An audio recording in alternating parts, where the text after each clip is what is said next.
Hi guys, so I am here at Ameris Bank with the folks down here, and we're going to be going through a series of different questions and different topics.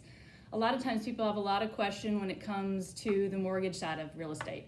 So that's why we have our experts here at Ameris Bank, and today we're going to talk about pre-approval. So Armando is here with us, Armando SanMiguel, down here at Ameris Bank, and tell us a little bit about the pre-approval process, how that starts and why it's important. Okay, so, well, let me start off with why it's important.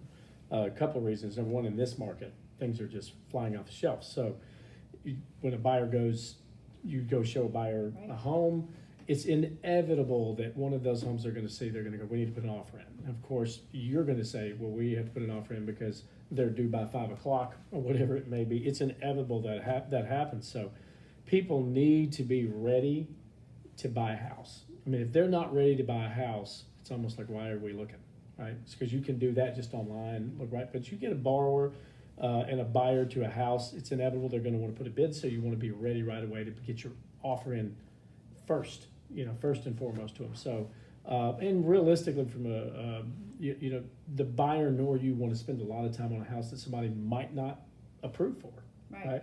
So we want to make sure that that's what they're looking for.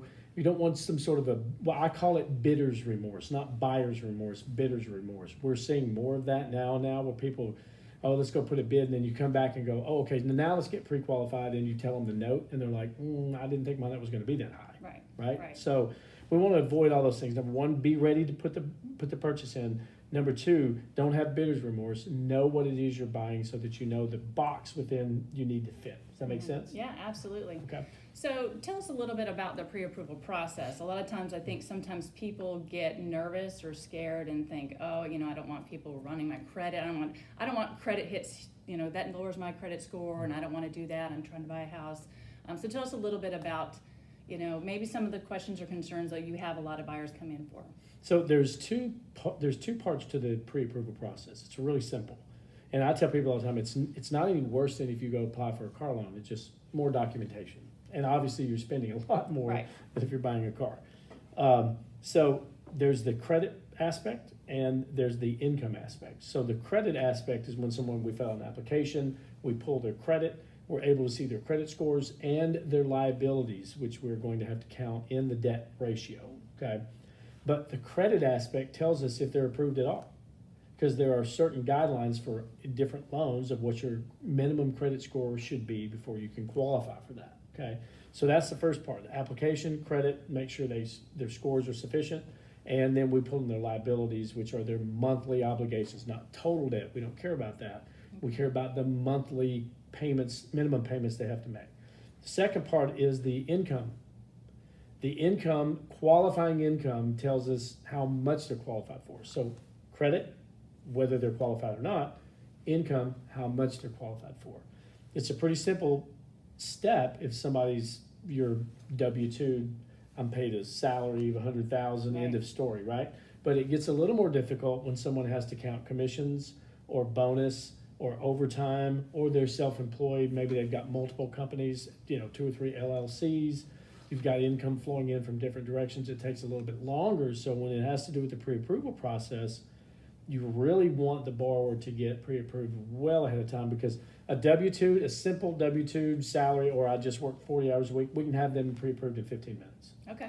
But the other individual, you're going to have to, send in for what's called a verification of employment, because their W-2s and pay stubs do not tell us what they've made in bonus over the last 2 years or in commission over the last 2 years. Right, and those funds can add up and make a difference between one house or another. 100%. I mean, there's a lot of people think, well, I make, self-employed people are notorious for saying, well, I make, $120,000 a year.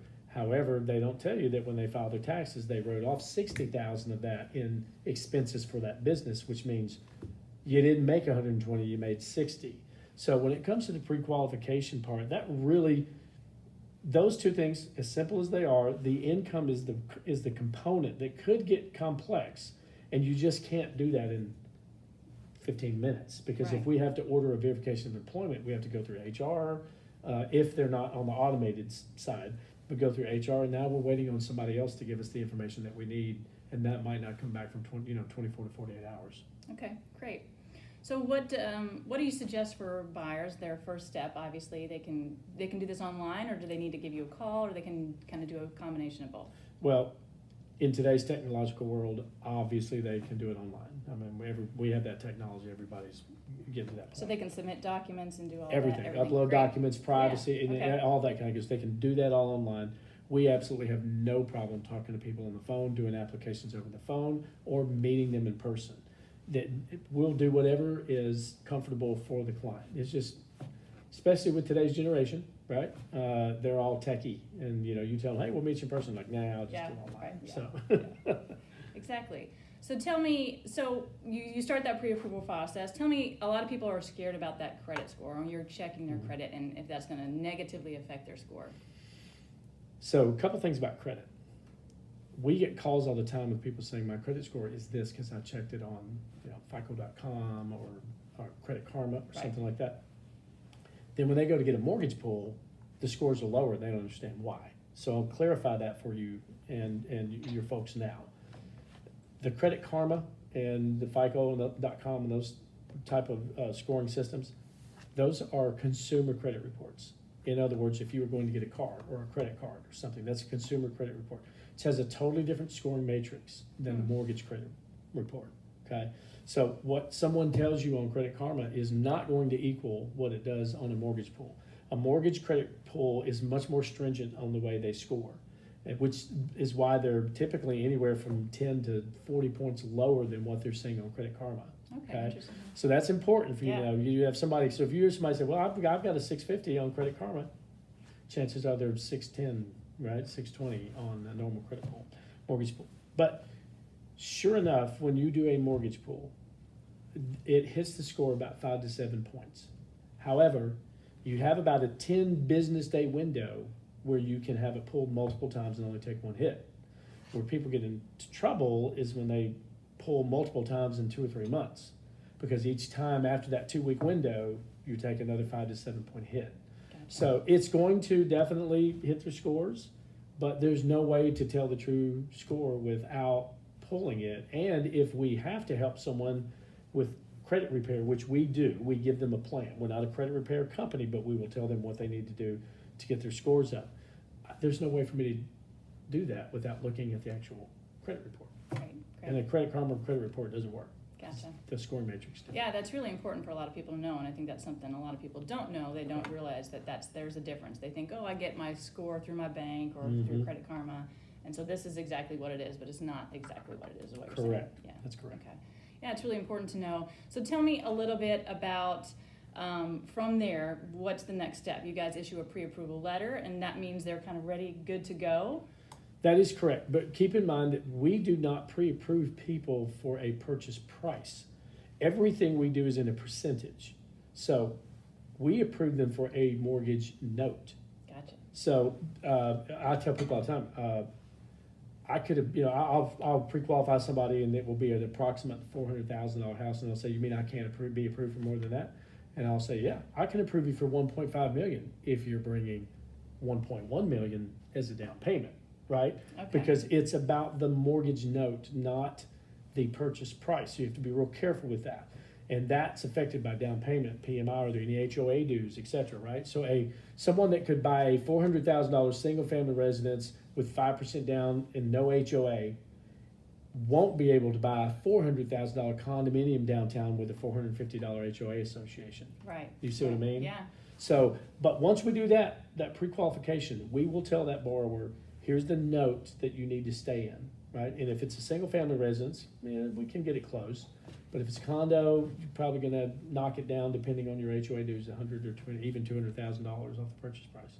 Okay, so it's good to get all of those numbers, like you're saying, up front, and they can kind of get an idea too of what their monthly mortgage payment is. So sometimes people, instead of just saying, well, I'm qualified for $700,000, but this is where I want to be monthly, they can get a good idea of that. That's what we're talking about, bidders, remorse, right? That what that mortgage is going to look like.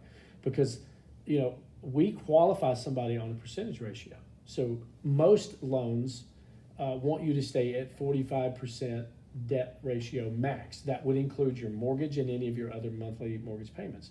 But the key component is that we pre-approve people on gross income, not net. So if you're doing 45%, if you're maxing out what you can do on gross, well, that means you're at about 65%, 70% of net of what you actually take home. So, I mean, I really like to tell people, be careful, because if you don't want to be house poor, right? Sitting around eating ramen noodles every weekend, right?